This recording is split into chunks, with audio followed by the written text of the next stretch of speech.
Hi, everybody. It's Craig and Raphael back with your Kentucky Derby 2024. We're going to go horse by horse, kind of give you what to look for each horse, kind of if we like them, if we don't like them. Of course, as always, our best plays are over at DocSports.com. You can get in on that free $60 account, DocSports.com/free60. We're both going to have cards up for the Kentucky Derby Day at Churchill Downs. So not only are you going to have what we like in the Kentucky Derby for each of us, as far as win, place, show, probably exact on each of us, maybe a little more trifecta or something like that. But you're going to get other races, right, too, Raphael? You'll have a couple other races that you like in there that you'll give out as well.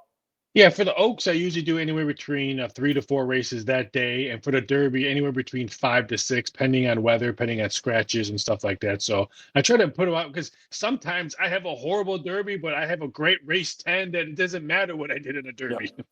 Yeah, I think this is the best Derby undercard that I've seen in a long time. There's 3 races I really like. In all 3 races, I don't like the favorites on top of not liking the favorite in the Derby as well, but we'll get to that. All right, so get that. Go over to DocSports.com. Get in on the horse racing. It's $30 per day for each capper you get. So make sure you check us out over at DocSports.com. Use that free $60 account if you're new. If not, of course, just go to the grid. Okay, let's kick it off. What we're going to do is go horse by horse. We're going to start with the number 1 Citizens Bowl. This is the juvenile winner, Raphael. Bob Baffert horse. Bob Baffert back at the Derby. What is it, 4 years now he's been 4 years. 4 years the suspension. So glad to see, the old gray hair guy, white hair back, and he's going for another win. 17-1 the odds as we speak. Martin Garcia going to be the jockey for this one. And not a great Santa Anita Derby, although they did not need to do well at the Santa Anita Derby to qualify. So I think it's kind of like an asterisk. On the one, I'm guessing this horse is going straight to the front, or at least going to be right off of the lead here. What do you like here with this number 1 horse? Yeah, it's just so weird how Baffert's first time back in a Derby, and it's probably not one of his best horses in a Derby. So I don't know what to think about this because you nailed it. Asterix in the Santa Anita Derby, 4th, really didn't run well at all. Had a bad break coming out of the Derby. So I'm a little bit torn. Should I throw him in my exotics or just wait to see when a real Baffert horse comes to Churchill and blows everyone by? Because you said it. This horse is probably going to want to take the lead right off. He's got that one spot. He has a great spot to take the lead. Can he have enough gas to win the race or even hit the board on this race? So I'm a little bit torn if I'm going to circle this on some of my exotics or just leave them out. Like there's a lot of other horses I'll be leaving out. I think he's not the best speed horse, and I don't think he can win if he doesn't get the lead. So to me, it's a no play for this number 1. Even though might be the highest priced juvenile we've seen in the Derby. A lot of times the juvenile doesn't make it to the Derby, so then you can't qualify that. But a horse that usually makes it, they're usually one of the top 3 or 4 choices. So not that. Number 2, Neoequos. Flavian Pratt going to be the jockey here. Joseph Safai Joseph Jr., I should say.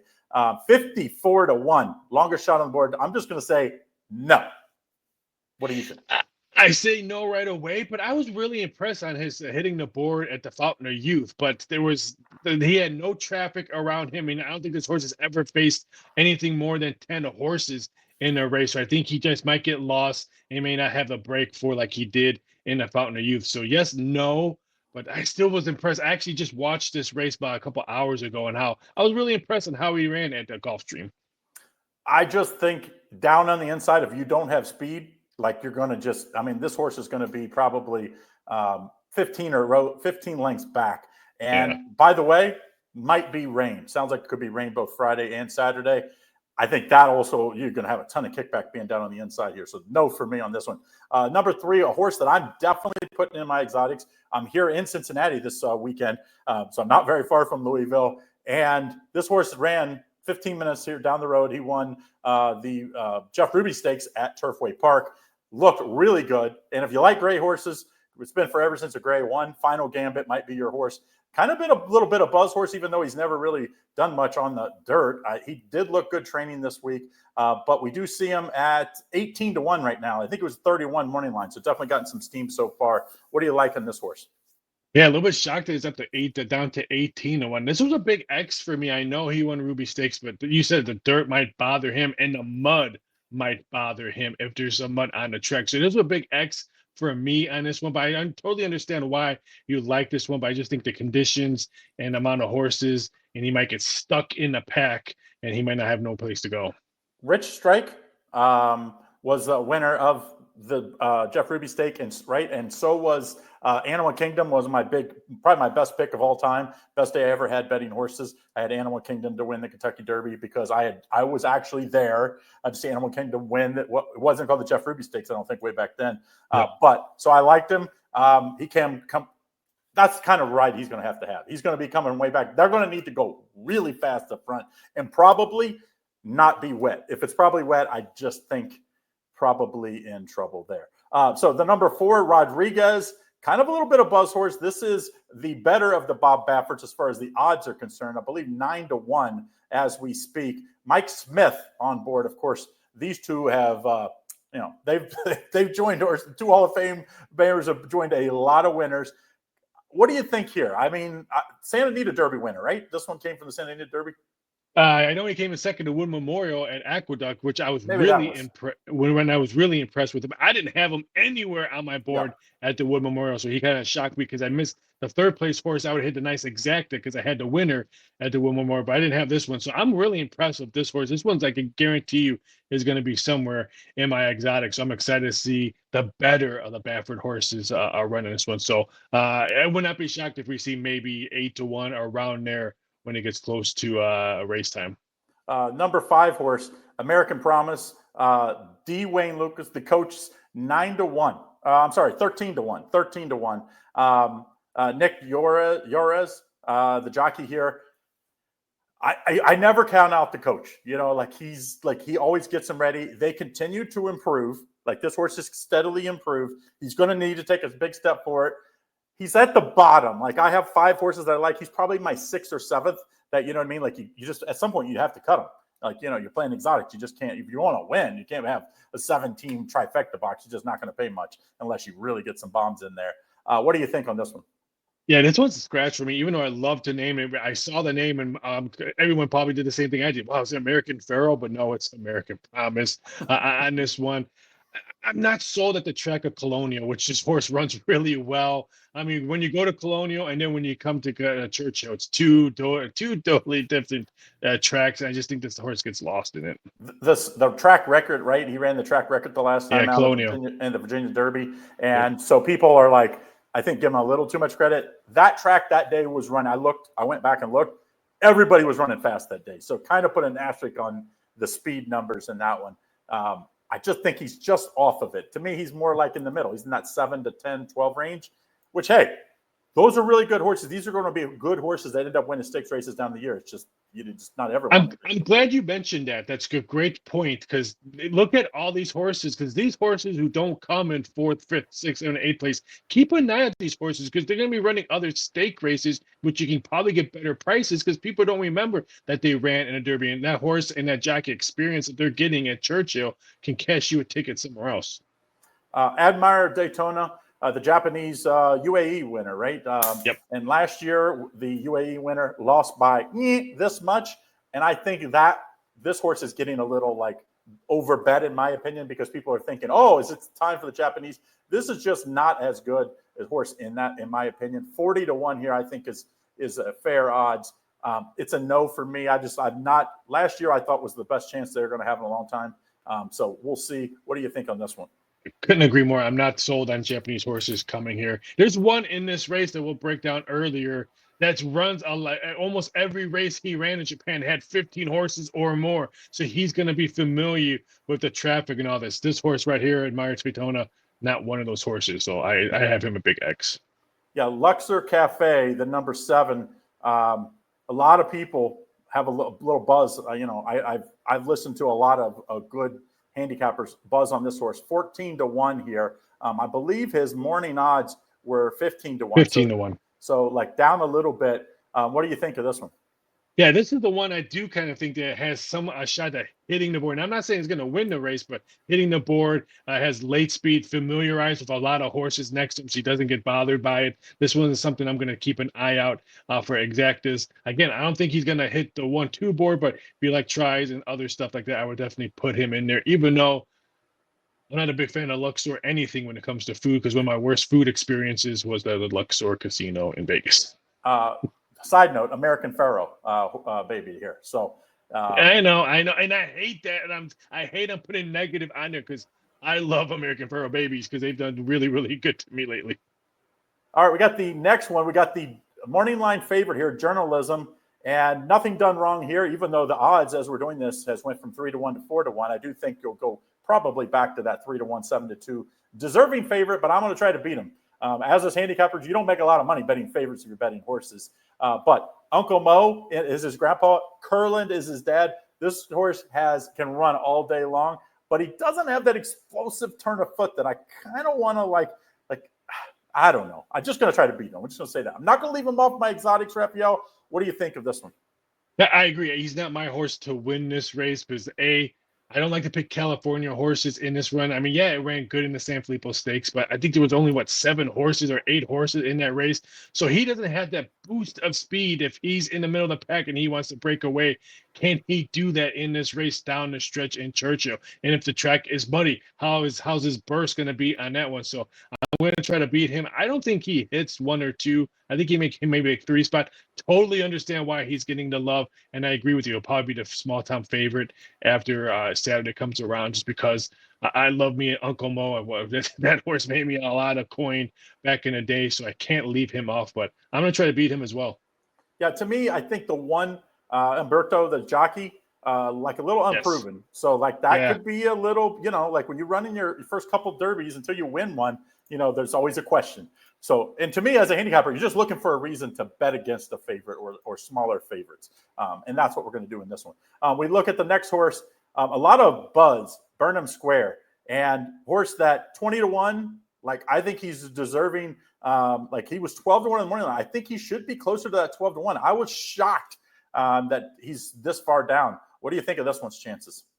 Yeah, I loved him in the bluegrass. I had him in there. I had him in some exotics. They played really well for that one. So I'm really high in this horse. So I thought he was going to maybe be 7-1, 8-1 on opening ass. So when he was 12-1, I thought that was real disrespectful. Here's one of those horses I think is really, really live on this race. I wish I could talk more, but I can guarantee you it's probably going to be one of my high exotics in this race, even in head-to-head matchups, which I do a lot.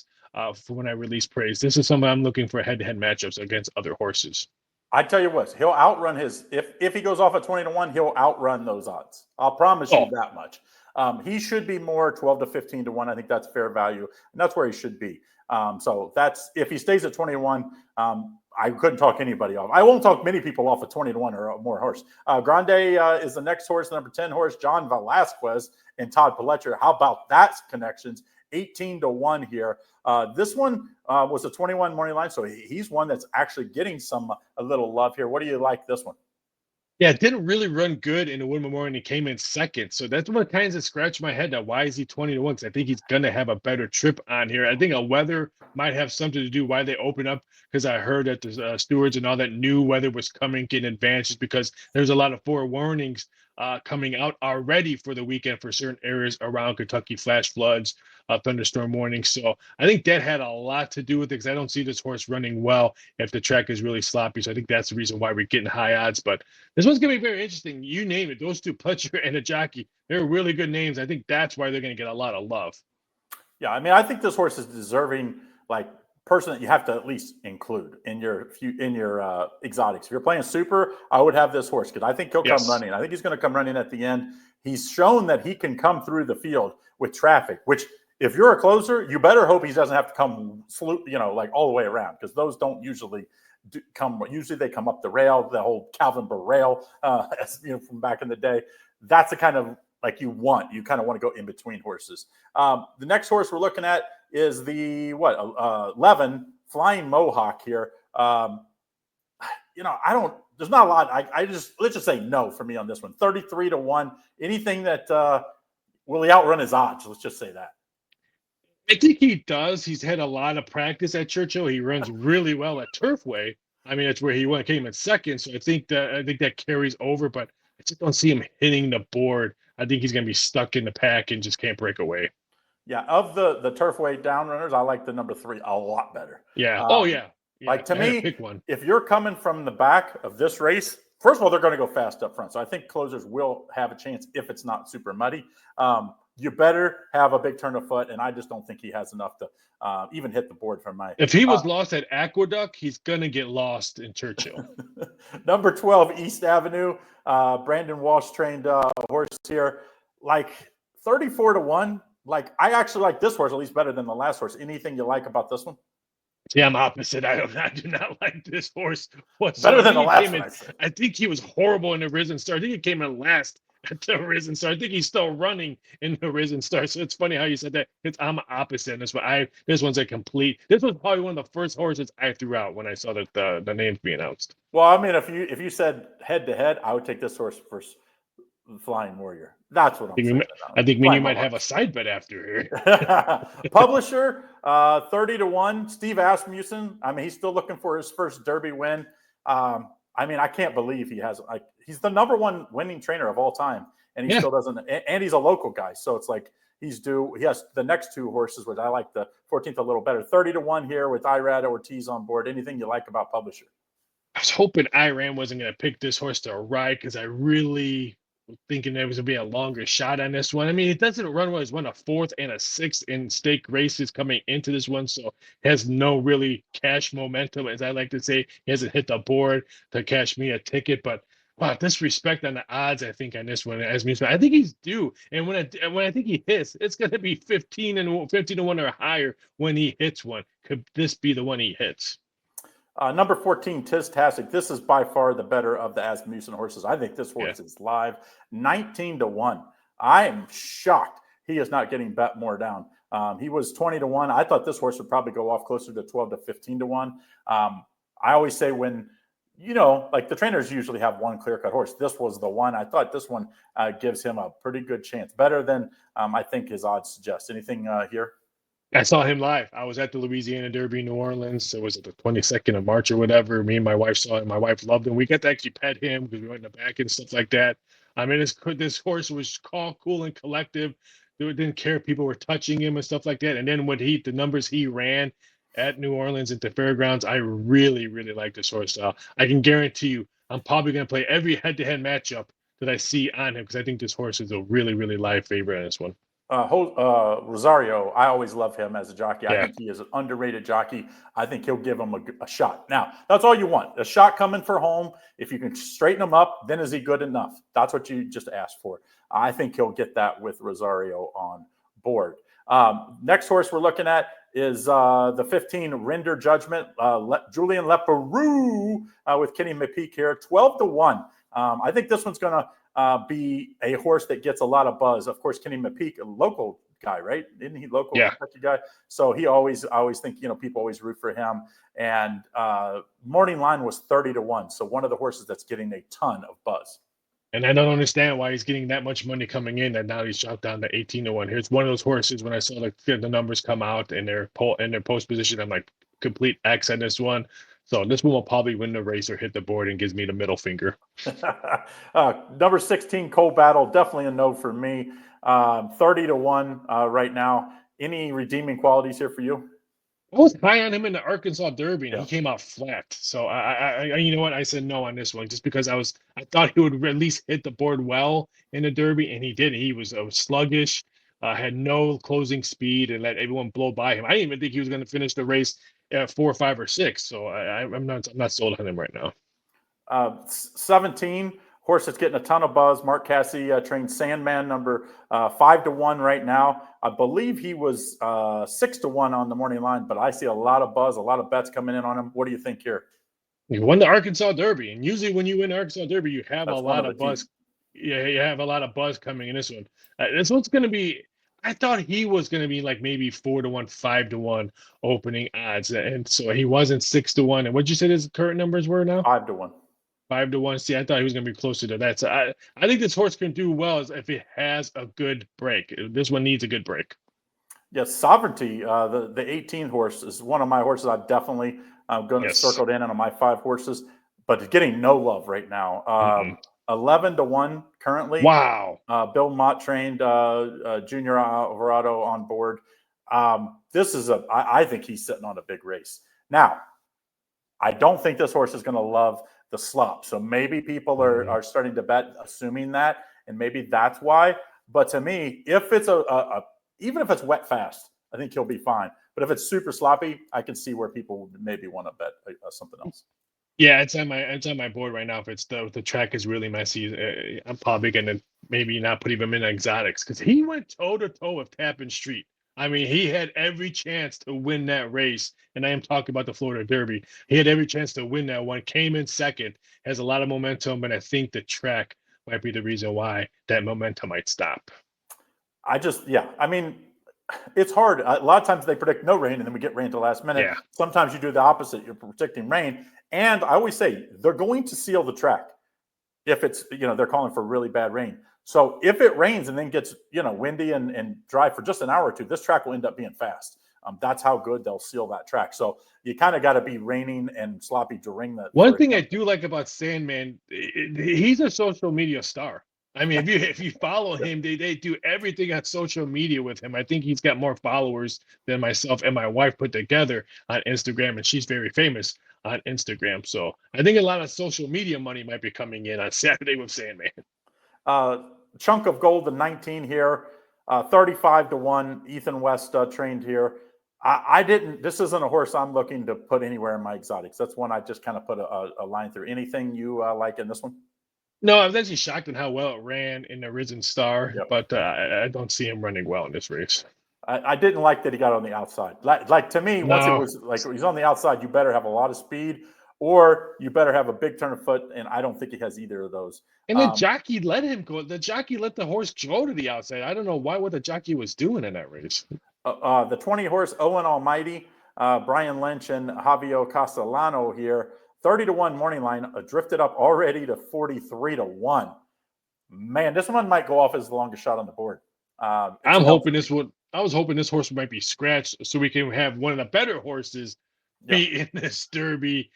This was the one that I thought I heard some stuff that maybe this one horse might scratch today or tomorrow. So I'm hoping that is the case, just because the 21 horse. Yeah, I definitely want to talk about the 21. Really would love to see this horse run a Derby. So I am praying to the race gods that can someone get sick, horse get sick. Well, with the attention and problems we've seen in horse racing with some key horses going down in big races, the vets are super strict. Yes.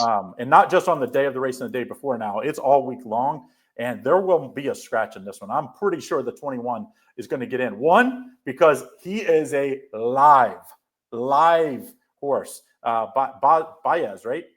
Yeah, Baez. Insanity from California. He's 12-1 on the morning line. 54-1 now. That's only because people aren't betting him because he's not in right now. If this horse gets in, he will not be 12-1. I guarantee he's going to be single digits, probably 8-9-1. This horse is for real. He would be in, but these stupid rules about the scoring, there wasn't enough horses for Santa Anita Derby, right? They didn't have enough horses for his placing to get the full amount. Thus, he doesn't have enough to run, which he's by far, he would be a top 10 horse in this race, maybe top 5 as far as odds are concerned. But because of the whole scoring and not enough, we're getting to this point where there's not a lot of 3-year-olds that are running at some of these tracks. So even the big races don't get enough, and so you don't get the full points. What do you like at this horse, though? Oh, you nailed it. I mean, this horse, I think, has enough speed like journalism, and only lost not that bad about journalism. I thought it ran a better race. If you watch that race, he just got a little bumped right off the gate and just couldn't really rebound. I think if he had a smoother release out of the gate, we might be talking totally something different right now. As Baez wouldn't be the 21, he might be another number. I really like this horse. I think he can go toe-to-toe with the horses in this race. I'm hoping, because if he does, right now I handicapped everything that he's not. So if he does come in, then I'm probably have to look for another half hour, 45 minutes of I got to scratch somebody out of my exactas and trifectas, Exactly. So, but you're right. I think there will be 1 or 2 horses that would be scratched, but I couldn't wait. I just did it now, and we'll see what goes if there's a scratch. There's a note here. Flavian Pratt is going to be, he will ride this horse. He will come, I think he's on the number 2 right now. He will come off the number 2 and ride this horse. That's how much he likes this horse. John Sheriff is like, if you've listened to him at all this week on social media or any of the networks out there, He's very, very confident in this horse. So I think this horse is setting on. I think a lot of horses don't want to see Baeza in a race. No, the 2-3 favorites do not want to see this horse. I think he is. I think he should be the third betting choice, to be very honest. And 100% agree. 100%. He should be the third, fourth. And I think the smart horse handicappers will probably bump him up to the second favorite in this race, because I think they saw what he did with journalism once already, and maybe this horse wants redemption. Was it Rich Strike? No. What was the horse that got in? Was it last year? The also Eldersburg got in and won. Was it 2 years? 40 was to it 1? last year? It was last year or the year before? I think it was the year before. It could be wrong. The year before. So we've seen this. We've seen also eligible horses get in and win. Now, usually they end up being way long shots. That's not the case in this one. So that's hopefully we gave you a little bit. Raphael, do you have any maybe, like, I know you're the king of props. Is there a prop or two that you like here for the Derby as a little extra bonus? I like the plus 150 on the winning jockey to do on the crossing line. If the weather is sloppy and all that, then he might win. He's going to be celebrating before hitting that line. I don't think he's going to be riding through. I think if we see not a big win or big lead win, but I can see the jockey celebrating before he's in that crosswire. I don't think it's going to be a really close race. Whoever wins this Derby, I think we can see something of a nice lead. How about this one? Winning distance for the Kentucky Derby. Over a length and a half, minus 120. Under a length and a half, minus 120. What do you think of that one? It all depends on what the track conditions are going to be. I think it's going to be close either way. I really think. I don't think there's as much as people think that separates these horses, really. I mean, especially in these really long races. I just think there's going to be some horses that are really tired, and there's going to be some horses coming from behind. So I think they're going to meet right at the line. I think it's going to be a great race. I like there's a couple of favorites that I like the last place winner. I like you can get for the last place winner. I think Chunk of Gold. I think now is at plus 650. I think Chunk of Gold is going to be dead last. Well, I always say the last horse sometimes is the best horse to play back at the next race, because a lot of times they're just saving the horse for the next race. They're getting all the kickback. This horse isn't going to hit the board. If you finish 10th or last, guess what? It pays the same. So they save the horse for the next race. So a lot of times, and they'll be way back. I'm talking 40, 50 lengths. So people see that and then you get them at a much better odds the next time out. And a lot of trainers like the jockeys to do that. Say, hey, you know what? I just didn't have it. He just didn't have it. We didn't have a chance to win it. They respect the jockeys because the jockeys know, hey, this horse is done already. We ain't going to hit it. Let's pull back. Let's respect this and try to go for another race down the road. Yeah, so there you have it. There's your Kentucky Derby. Don't forget, go to DocSports.com. You'll have my full race card, or Raphael's is $30 for Kentucky Derby, either Oaks Day, or you can get to Kentucky Derby. Of course, you can do $30 for each day. And so it's per capper is $30. So make sure you check that out over at DocSports.com. Hey, there's a promo code, Derby10, saves you 10% off. So if you're still listening, use that promo code 10% off. So instead of $30, just $27. Make sure you check us out. On top of that, of course, we'll have NBA, NHL, Major League Baseball. We'll have all of the other sports as always. This is just my favorite day in sports is Breeders' Cup Day and Kentucky Derby Day. I just think, one, you get the other sports as well, and then you can turn, a $300, if you $300 or $500 is usually what I'm firing away at the Derby, and you can turn that into $10,000 very easily. Same with Breeders' Cup Day. So I think I'm going to have a little trifecta that I think the trifecta over under this year could pay $5,000. Like I really do. Oh, easily. Because if you told me none of the three favorites hit the board, I would not be shocked. That's just, especially if it's a muddy or a sloppy track. So make sure you pay attention to the weather in this one. And don't forget, check us out, DocSports.com. Go into just sign up and get in on all of our best plays. All right. Thanks, Raphael. Hope all your bets are winning ones. Good luck.